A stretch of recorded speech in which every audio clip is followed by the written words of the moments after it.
ஒரு பத்திரிகை நிருபர் அவர் எந்த மாதிரியான கேள்வியை கேட்கணும்? இந்த சொசைட்டியில் எல்லாருமே நம்பி இருக்கிறது இந்த மீடியாவெல்லாம் கிடையாது. சீரியஸாக சொல்கிறேன், இப்போ இருக்கக்கூடிய மீடியாவை எல்லாருமே கழுவி ஊற்றுறாங்க. மூத்த பத்திரிகையாளர் மணி அவர்களிலிருந்து சவுக்கு சங்கர் வரை உண்மையாக இந்த ஊடகம் என்ன செஞ்சிட்ருக்கு, டிபேட் என்ன நடந்துட்டுருக்கு. இன்றைக்கி பாருங்கள், டிபேட்டில் பாஜக அதிமுக கூட்டணி கடைசி வரை வருமா அப்படிங்கிறத முக்கியமான சில நபர்கள் எடுத்து ஒரு டிபேட்டாக நடத்துகிறாங்க. சார், டாஸ்மாக்கு இடி அந்த பக்கமாக தெய்வ செயல், இன்னொரு பக்கமாக டான் பிக்சர், அடுத்த பக்கமாக ரத்தீஷ், இப்படின்னு சொல்கிற ஏகப்பட்ட விஷயங்கள் தமிழ்நாட்டினுடைய மானத்தை கப்பலெத்திட்டு இருக்கு. அதெல்லாம் பற்றி டிஸ்கஸ் பண்ணாமல் அதிமுக பாஜக கூட்டணி நேரடியாக இருக்குமா, ரஜினி அவர்கள் மறுபடியும் அரசியலுக்கு வருவாரா, வேணா அதையும் போட்டு டிபேட் பண்ணுவாங்க. இவங்களை பொறுத்த வரைக்கும், இந்த மீடியாக்களை பொறுத்த வரைக்கும் மக்கள் நாம தான் இதை மாற்றணும், மக்களாகிய நாம் இதை மாற்றவில்லை அப்படின்னா அவங்க மாறவே மாட்டாங்க. அவங்கள பொறுத்த வரைக்கும் அவங்க என்னென்னு பேசினாலும் எந்த டிபேட் நடத்தினாலும் அது ஓடும் அப்படிங்கிற ஒரு குருட்டு தைரியத்தில் இருக்காங்க. இதற்கு காரணம் நாம் அந்த சேனலை பார்ப்பதும் அந்த சேனலில் இருக்கக்கூடிய 4 பேர் பேசுகிறத எல்லா இடத்துலையும் பகிர்வதும் அப்படிங்கிறது தான். ஒரு நாள் நம்ம பாய்க் அவுட் பண்ணோன்னு வச்சுக்கோங்களேன், இந்த மாதிரியான ஊடகம் அவங்க நடத்தக்கூடிய இந்த டிபேட், அடுத்த நாள் மக்களுக்கு என்ன தேவையோ அதை அவங்க டிபேட்டாக நடத்துவாங்க. ஆனால் நாம் அதை செய்வோமா அப்படிங்கிறது மட்டும்தான் இங்கே இருக்கக்கூடிய கேள்வி. நான் இந்த ஊடகத்தை அந்த ஊடகத்தை அப்படின்னு சொல்லி கை காண்பிக்கலை. உங்களுக்காக மனசாட்சியை தொட்டு சொல்லுங்கள். நான் சொல்லக்கூடிய அடுத்த வரக்கூடிய சில செய்திகளை எந்த ஊடகம் உங்கள் முன்னாடி 24 மணி நேரமும் மறுபடியும் டெலிகாஸ்ட் பண்ணுதோ அந்த ஊடகம் சிறப்பான ஊடகம் அப்படின்னு சொல்லி நானே கைத்தட்டுவேன். இது ஆழமான அரசியல் சதுரங்கம்.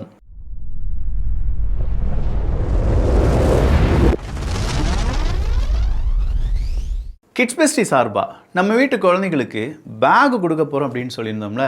ஒரு பேகு, தரமான பேக், நான் சொல்கிறது சாதாரண பேக் கிடையாது, தரமான ஒரு 3ஆவது வகுப்புலேருந்து 8ஆவது வகுப்பு வரை படிக்கக்கூடிய மாணவர்களுக்கு ஒரு பேக் வாங்கினா 1000 ரூபா ஆகும். ஆனால் நாம் 13 பொருட்கள் 999 ரூபாய்க்கு கொடுக்க போகிறோம். அதுக்கான டீட்டெயில்ஸ் எல்லாமே வீடியோட எண்டில் இருக்குது. வெறும் 50 பீஸ் தான் இருக்குது, வேணுங்கிறவங்க வாங்கிக்கோங்க. என்ன விக்கி, எப்போ பார்த்தாலும் ஊடகத்தின் மீதே குறை சொல்லிக்கிட்டு இருக்க அப்படின்னு சொல்லி கேட்கலாம். நமக்கு தெரியாத சில விஷயங்கள் இந்த தமிழ்நாட்டில் நடந்துக்கிட்டே இருக்குது. அதை தெரியப்படுத்த வேண்டிய கடமை யாருக்கு இருக்குது அப்படின்னு கேட்டிங்கன்னா ஊடகத்துக்கு இருக்குது. குறிப்பாக இந்த நியூஸ் சேனல்ஸ் அப்படின்னு சொல்லக்கூடிய அந்த சேனல்களுக்கு இருக்குது. முதல்லலாம் ஒரு அரை மணி நேரம் நியூஸ் தான், 8 மணிலேருந்து 8:30 வரை, 7 மணிலேருந்து 7:30 வரை அப்படின்னு தான் ஓடிட்டு இருந்துச்சு. அதன் பிறகு தான் பாதி நேரம் 12 மணி நேரம் நியூஸ் சேனல்ஸ் அப்படிங்கிறத ஆரம்பித்தாங்க. அதன் பிறகு தான் 24 மணி நேரமும் நியூஸ் மட்டும்தான் அப்படின்னு சொல்லி சேனல்ஸ் அப்படிங்கிறத ஆரம்பித்தாங்க. இப்போ எல்லா ஊடகங்களிலும் பல ஊடகங்கள் அச்சு ஊடகங்களை தவிர சோஷியல் மீடியா இல்லாட்டி 24 மணி நேரம் லைவ் அப்படின்னு சொல்கிற அளவுக்கு எல்லா இடங்களிலுமே லைவ் நியூஸ் சேனல்ஸ் அப்படிங்கிறத நம்ம பார்த்துக்கிட்டே இருக்கோம். அரை மணி நேரம் கிடைச்ச செய்திகளை விட இந்த 24 மணி நேரம் நமக்கு கிடைக்கக்கூடிய செய்திகள் ரொம்பவே கம்மியாக இருக்குன்னு சொன்னால் அவங்களால நம்ப முடியுதா? மீதம் இருக்கும் எல்லாமே குப்பைகள். இந்த குப்பைகள் தான் செய்திகள் அப்படின்னு சொல்லி நம்மள்கிட்ட திணிக்கிறாங்க. அவன் இவனை கெடுத்துட்டான், இவன் அவனை ஏமாற்றிட்டான், 4 பேர் ஓட விட்டு வெட்டி கொண்டுட்டாங்க, அந்த இடத்துல ஆக்சிடெண்ட், இந்த இடத்துல ஆக்சிடெண்ட், எல்லாரும் செத்துட்டாங்க இப்படின்னு சொல்கிற நெகட்டிவிட்டியை மைண்டுக்குள்ளே புகுத்தி ஐயோ ரோட்டில் நடந்தால் லாரி இடிச்சிருமோ, டயர் வெடிச்சு நம்மளாம் செத்துருவோமோ, இந்த பக்கமாக யாராவது போனால் பெண்களை ஏதாவது செஞ்சுருவாங்களோ, அந்த பக்கமாக அப்படிமாக்க போனால் ஏதாவது நடந்துருமோ இப்படின்னு சொல்கிற அந்த மன உளைச்சல்லையே நம்மளை ஆளாக்கி விடுகிறார்கள். சரி, சொல்ல வேண்டிய செய்தி என்ன? இன்னைக்கு ரதீஷ் மற்றும் ஆகாஷ் அவங்கள அவங்களுக்கு 300 கோடி பங்களா அப்படின்னு சொல்லி சவுக்கு சங்கர் சொல்கிறாரு, இல்லை மாரிதாஸ் அவர்கள் சொல்கிறாங்களே, அந்த 300 கோடி பங்களானா எப்படி அவங்களுக்கு காசு வந்துச்சு? இதை பற்றி ஒரு நபர், அட்லீஸ்ட் ஒரு நபராவது, ஒரு மீடியாவாவது அவங்களுடைய இன்வெஸ்டிகேட்டிவ் ஜேர்னலிசம் அப்படிங்கிறத செஞ்சுருந்தாங்கன்னா இன்னைக்கு பல நபர்களுக்கு உண்மை தெரிஞ்சிருக்கும். வேறு ஒன்றுமே இல்லை, அந்த பத்திரத்தை எடுங்க, எல்லாருக்கும் கிடைக்கக்கூடிய டேட்டாவை எடுத்து அந்த 300 கோடி ரூபாய்க்கான ஒரு பங்களா ரதீஷ் கட்டுறாரு, அங்கே நிறைய நடிகைகள் எல்லாருமே போயிருக்காங்க, வாரத்துக்கு ஒரு முறை ஒரு பார்ட்டி வைக்கிறாங்க, இப்படிலாம் சொல்கிறாங்களே, இது யாருக்கு அவமானம்? ரதீஷுக்கு அவமானம் கிடையாது. ரதீஷ் அவங்களுடைய பெயரால் இப்போது உதயநிதி ஸ்டாலின் அவர்களுக்கு அவமானம். உதயநிதி ஸ்டாலின் அவர்களால் ஸ்டாலின் அவர்களுக்கு அவமானம். ஸ்டாலின் அவர்களால் திமுகக்கு அவமானம். ரதீஷ் அப்படிங்கிற ஒருத்தன் செய்கிறதுனால எத்தனை மனிதர்கள், எத்தனை அரசியல்வாதிகள் பாதிக்கப்படுறாங்க பாருங்க.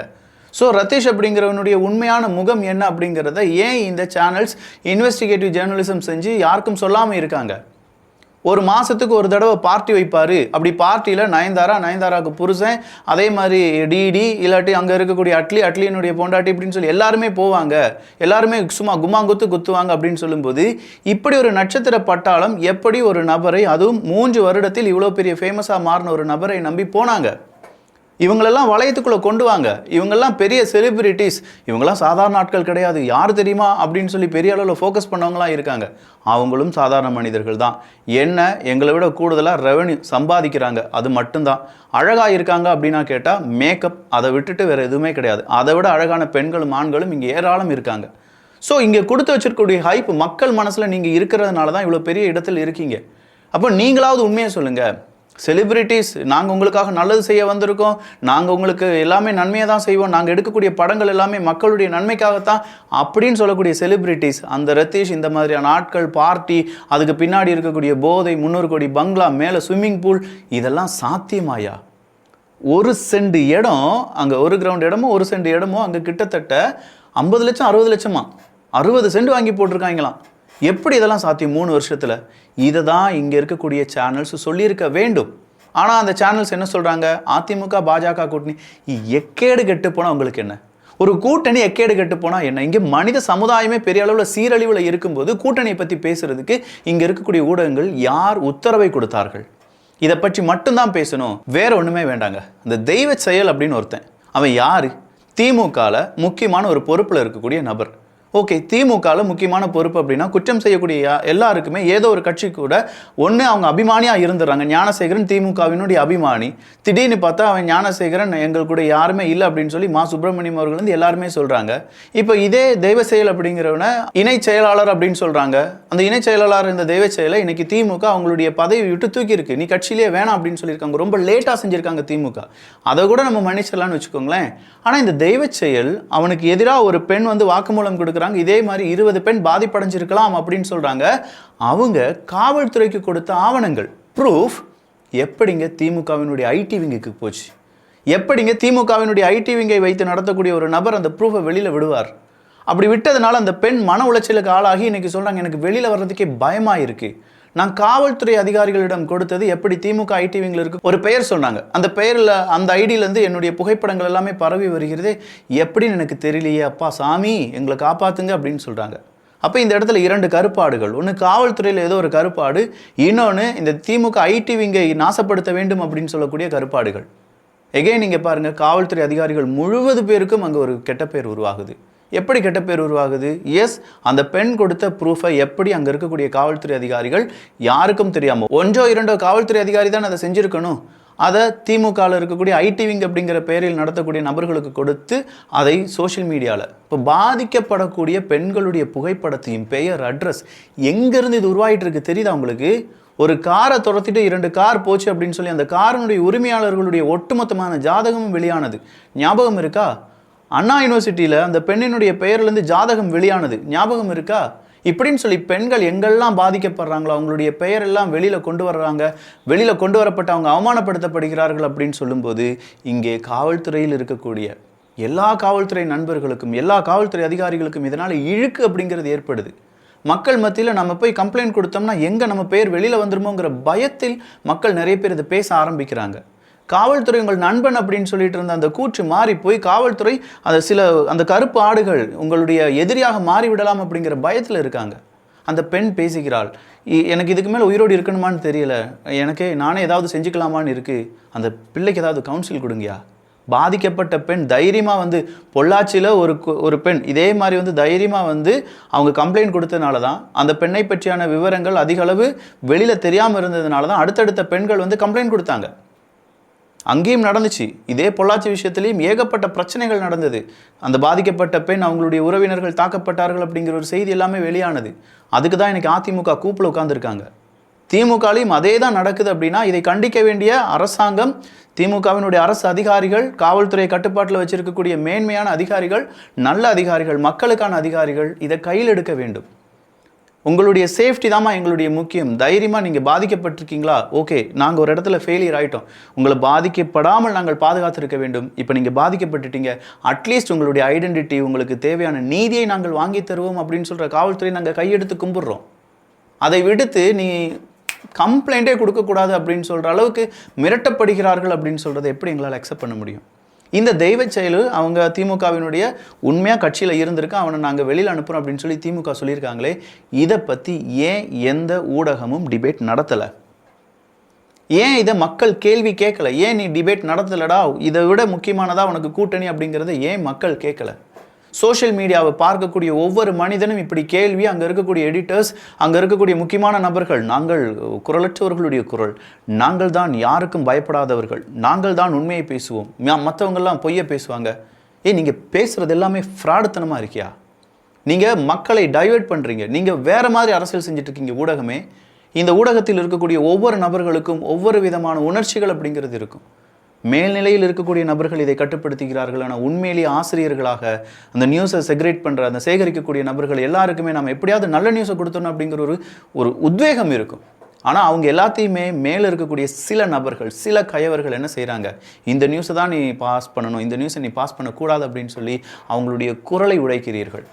நீங்கள் மக்களுடைய குரலற்றவர்களுடைய குரலாக ஒழிப்பதை விட அட்லீஸ்ட் உங்கள் ஊடக தர்மத்துக்கு வேலை செய்யக்கூடிய நபர்களுடைய குரலையாவது ஒடுக்காமல் இருக்க வேண்டும் அப்படின்னு சொல்லி நாங்கள் தாழ்மையுடன் கேட்டுக்கொள்கிறோம். வேற ஒன்றும் கிடையாதுங்க. கொடிக்கம்ப பிரச்சனை. இந்த கொடிக்கம்ப பிரச்சனை, அங்கே கொடிக்கம்பம் வைக்கக்கூடாது அப்படின்னு சொல்லி வட்டாட்சியர் சொல்லும்போது அங்கே இருக்கக்கூடிய ஒரு நபர், உன் கையை காலை வெட்டுவேன், நீலாம் இதுக்கு சரிப்பட்டு வரமாட்டேன்னு அன்னைக்கே உன்னை விரட்டி விட்டேன்ல, உன்னை யார் வர சொன்னா, நீ வந்த அப்படின்னு சொல்லி கெட்ட வார்த்தை பேசுறது, இதுக்கு மேலெலாம் வந்தால் அங்கே அம்மாவை பற்றி பேசுறது. விசிகாவினுடைய பிரமுகர் அப்படின்னு சொல்லி ஒரு செய்தியை போடுறாங்க. அவர் விசிகாவினுடைய பிரமுகரோ யாரோ அதை நமக்கு தெரிய வேண்டியில்லை. ஒரு அரசு அதிகாரியை கெட்ட வார்த்தை பேசுகிற அளவுக்கு துணிவு அப்படிங்கிறது இங்கே இருக்கக்கூடிய சில நபர்களுக்கு வந்துவிட்டது அப்படிங்கிறது வேடிக்கையாக இருக்குது. எப்படி தைரியமாக அரசு அதிகாரிகள் அவங்களுடைய வேலையை செய்வார்கள்? அந்த அரசு அதிகாரி நான் கம்ப்ளைண்ட் கொடுக்குறேன் சார் அப்படின்னு சொல்லிட்டு போகிறாங்க. ஸோ ஒரு நபர், ஒரு அரசியல்வாதி இல்லாட்டி அரசியல் பின்புலம் இருக்கக்கூடிய ஒரு நபர், அரசியல் சக்தி படைத்த ஒரு நபர் இங்கே இருக்கக்கூடிய அரசு அதிகாரிகளை மிரட்டுகிறார்கள் அப்படிங்கிறது நிச்சயமாக திமுக அரசாங்கத்துக்கு பெரிய இம்பேக்ட் ஏற்படுத்தும். இதை தான் ஸ்டாலின் அரசாங்கம் ஃபஸ்ட்டு கையகப்படுத்த வேண்டும், இதை கட்டுப்படுத்த வேண்டும். இங்கே அரசு அதிகாரிகளை விட கீழே இருக்கக்கூடிய நபர்கள் அவங்களுடைய அரசியல் போதையை, அவங்களுடைய அரசியல் வீரியத்தை மக்களிடையே காண்பிக்கிறார்கள். அரசு அதிகாரிகளை அவங்களுடைய பேச்சுக்கு அடிபணிய வைக்கிறார்கள். இது சரியானது அப்படின்னா எந்த அரசாங்கம் நிலை நிற்கும்? எதுவுமே நிலை நிற்காது. மேலே இருக்கக்கூடிய ஸ்டாலின் அவர்கள் வாராரு, ஊட்டிக்கு போகிறாரு, ஓகே, அவர் வேலையை செஞ்சுட்டு இருக்கும்போது கீழே இருக்கக்கூடிய நபர்கள், ஸ்டாலின் அவர்களுக்கு கீழே எத்தனை ஐஏஎஸ் ஆஃபீஸர்ஸ் இருப்பாங்க, அந்த ஐஏஎஸ் ஆஃபீஸர்ஸ் கீழே எத்தனை பேர் இருப்பாங்க, வேலை செஞ்சுட்டு இருப்பாங்க, எத்தனை பேர் அவங்களுடைய ஆர்டருக்காக வேலை செஞ்சுட்டு இருப்பாங்க. ஆனால் அத்தனை பேரையும் தூக்கி சாப்பிட்ற மாதிரி இந்த மாதிரியான சில வியாதிகள் வட்டாட்சியரை மிரட்டுறது, அங்கே இருக்கக்கூடிய மக்களை மிரட்டுறது. அடுத்ததாக இன்னொரு வேற லெவல் அலங்கோலம்னா இன்னொரு சம்பவத்தை நான் பார்த்தேன். குறை தீர்ப்பு நாள் ஒரு தடவை ஆல்ரெடி நம்ம இதே அரசியல் சதுரங்கத்தில் பேசியிருக்கோம். குறை தீர்க்கும் நாளாவது அரசு அதிகாரிகள் தயவு செஞ்சு தூங்கி வழியாதீர்கள் அப்படின்னு சொல்லி. எத்தனை பேர் அரசியல் சதுரங்கம் பார்க்குறீங்களோ உங்களுக்கு தெரிஞ்சிருக்கும். நிச்சயமாக நான் இந்த பதிவை மறுபடியும் பதிவு பண்ணுறேன். இது இப்போ நடந்தது ராமநாதபுரத்தில் எங்கேயோ.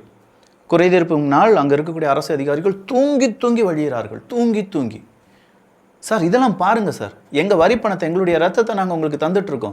எங்களுடைய வரி பணத்தை நீங்கள் காசாக மாதம் வாங்கிட்டு இருக்கீங்க, எண்ணிட்டு போயிட்டுருக்கீங்க. லோன் உங்களுக்கு ஈஸியாக கிடைக்குது, உங்களுக்கு மரியாதை ஈஸியாக கிடைக்குது, அகவிலைப்படி அப்படின்னு சொல்லி உங்களுக்கு ஏகப்பட்ட அலவன்ஸ் அப்படிங்கிறத கவர்மெண்ட் கொடுக்குறாங்க. எங்களுடைய குறை கேட்கும் அந்த நாளில் கூட நீங்கள் தூங்கி வழிகிறீர்கள் என்றால் எங்களுக்காக நீங்கள் எப்படி வேலை செய்வீங்க? இந்த அதிகாரிகளை பார்க்கக்கூடிய இந்த அதிகாரிகளுடைய உயர் அதிகாரிகள் தயவு செஞ்சு இவங்க மேலே ஆக்ஷன் எடுங்க. தூங்கி வழிவதை இங்கே இருக்கக்கூடிய மீடியாக்கள் கண்டிப்பாக நீங்கள் வீடியோ எடுத்து தாங்க ஆகணும். இதெல்லாம் தான் மீடியாக்களுடைய வேலை. அதை செஞ்சு அந்த நிருபருக்கு, அந்த கேமராமேனுக்கும் கிரேட் சல்யூட். ஏன்னா உண்மையாக அங்கே என்ன செய்ய வேண்டியிருக்கு, மக்களுடைய குறை தீர்ப்புனால அவங்க விழிப்புடன் இருந்து மக்களுக்கு என்ன தேவை அப்படிங்கிறத செய்து காண்பிக்க வேண்டிய தருணத்தில் இருக்கக்கூடிய அரசு அதிகாரிகள் தூங்கி வழிவதை வீடியோவாக எடுத்து அந்த அதிகாரிகளுடைய உண்மையான குணத்தை மக்கள்கிட்ட காணிச்சிட்டாங்க. அந்த அதிகாரிகள் இனி நாளைக்கு வேலைக்கு போகும்போது அந்த ஊர் மக்கள் இதை பார்த்துட்டு இருக்காங்கன்னா, ஏமா நீ தூங்கி வழியிற, என்னுடைய பணத்தை தானமா, வரி பணத்தை தானமா உனக்கு சம்பளமாக தந்துட்டுருக்கோம் அப்படின்னு சொல்லி கேளுங்கயா. தூங்குறதுக்கு இல்லை அங்கே போகிறது. அட்லீஸ்ட் அதையும் விட்டுருங்களேன். 800 ரூபா டெய்லி சம்பளம் வாங்கக்கூடிய ஒரு நபர் காலையில் 9 மணிக்கு போனாங்கன்னா இரவு ஒரு 6-7 மணிக்கு வராங்கன்னா இடைப்பட்ட நேரத்தில் அவனுக்கு கிடைக்கிறது 1 மணி நேரம் கேப். அந்த 1 மணி நேரத்தில் சாப்பிடணும், இயற்கை உபாதைகள் 1 பாத்ரூம் 2 பாத்ரூம் போனால் போயிட்டு வந்துடணும். மிஞ்சி போனால் 1 மணி நேரம் இல்லாட்டி 1.25 மணி நேரம் கிடைக்கும். ஆனால் அரசு அதிகாரிகள் இப்படி நீங்கள் தூங்கிட்டு இருக்கிறத பார்த்தா எங்களுக்கு டவுட் ஆயிருக்கு. எல்லா அரசு அதிகாரிகள் மேலே நான் இந்த குற்றத்தையே சொல்லலை. ஆனால் இந்த தூங்கி வழியக்கூடிய அரசு அதிகாரிகளை பார்க்கும்போது எங்களுடைய வேலை அப்போ எவ்வளவு பெண்டிங்காக இருக்கும். அந்த அரசு அலுவலகங்களில் எவ்வளவு பெண்டிங்காக இருக்கும் எங்களால் நினச்சி கூட பார்க்க முடியலை. அத்தனை பெண்டிங்க்கு காரணம் நீங்கள் போடுற அந்த குட்டி தூக்கம். கேமரா முன்னாடியே இப்படி தூங்குறீங்களே, யாரும் இல்லாமல் உங்கள் ஆஃபீஸில் நீங்கள் தனி ஒரு ரூமில் இருந்தீங்க, உங்கள் டெஸ்கில் உட்காந்துட்டு இருக்கீங்க அப்படின்னா எப்படி தூங்குவீங்க? வேறு லெவலில் இருக்குது. இதெல்லாம் கண்டிப்பாக மக்கள் கேட்பாங்க. இது யாருக்கும் பிரச்சனையை உருவாக்காது. நான் சொல்கிறேன், இது அரசியல்வாதிகளுக்கு பிரச்சனையை உருவாக்கும். ஆளும் திமுகவுக்கு இது பெரிய பிரச்சனையை உருவாக்கும். ஏன் இங்கே திமுகவுக்கு பிரச்சனை? எங்க என்ன செஞ்சாலும் அது திமுக தாங்க போய் சேரும். அரசு அதிகாரிகள் என்ன தெரியுமா நினைப்பாங்க? எப்படி போனால் என்ன, எப்படினாலும் திமுக மேலே தானே பழிய போடுவாங்க, எப்படினாலும் அந்த அரசியல்வாதி அந்த ஊர் எம்எல்ஏக்கு இது பிரச்சனையாக மாறும், அங்கே இருக்கக்கூடிய வட்டாட்சியர், அங்கே இருக்கக்கூடிய பஞ்சாயத்து தலைவருக்கு இது பிரச்சனையாக மாறும். ஆனால் அரசு அதிகாரிகள் சரியாக வேலை செஞ்சுருக்க மாட்டாங்க. உண்மையிலே இந்த வேலை யார் செஞ்சுருக்கணும்? அரசியல்வாதி கிடையாது. அரசியல்வாதிகளால் தேர்ந்தெடுக்கப்பட்ட அரசியல்வாதிகள், அங்கே இருக்கக்கூடிய அரசு அதிகாரிகள் நிச்சயமாக வேலை செய்கிறார்கள் அப்படிங்கிற எல்லா விஷயத்தையும் பார்க்கக்கூடிய அரசு இயந்திரம் வேலை செய்திருக்க வேண்டும். அந்த அரசு இயந்திரம் இப்படிப்பட்ட சில அரசு ஊழியர்களால் பழுதடைந்து நிற்கிறது. அதை சரிப்படுத்துவதற்கு மக்களாகிய நாமும் என்ன செய்யணும்? இந்த மாதிரியான விஷயத்தை கொஞ்சம் ஃபோக்கஸ் பண்ணணும். எப்போ பாரு நம்முடைய ஃபோக்கஸ் எல்லாமே அரசியல்வாதிகள் மேலே மட்டுமே இருக்குது. ஆனால் உண்மையிலேயே கல்பிரிட் அரசியல்வாதிகள் கிடையாது. அதுக்கு கீழே இருக்கக்கூடிய அரசு அதிகாரிகள் தான். நேற்று ஒரு நண்பர் கேட்டார், செல்லூர் ராஜு அவர்களை பற்றி நம்ம பேசுகிறோம், தெர்மாக்கோலை விட்டாருன்னு. ஆனால் இந்த செல்லூர் ராஜு அவர்கள் ஒரு அமைச்சராக இருந்தபோது அந்த அமைச்சருக்கு கீழே எத்தனை ஐஏஎஸ் ஆஃபீஸர்ஸ் இருந்திருப்பாங்க?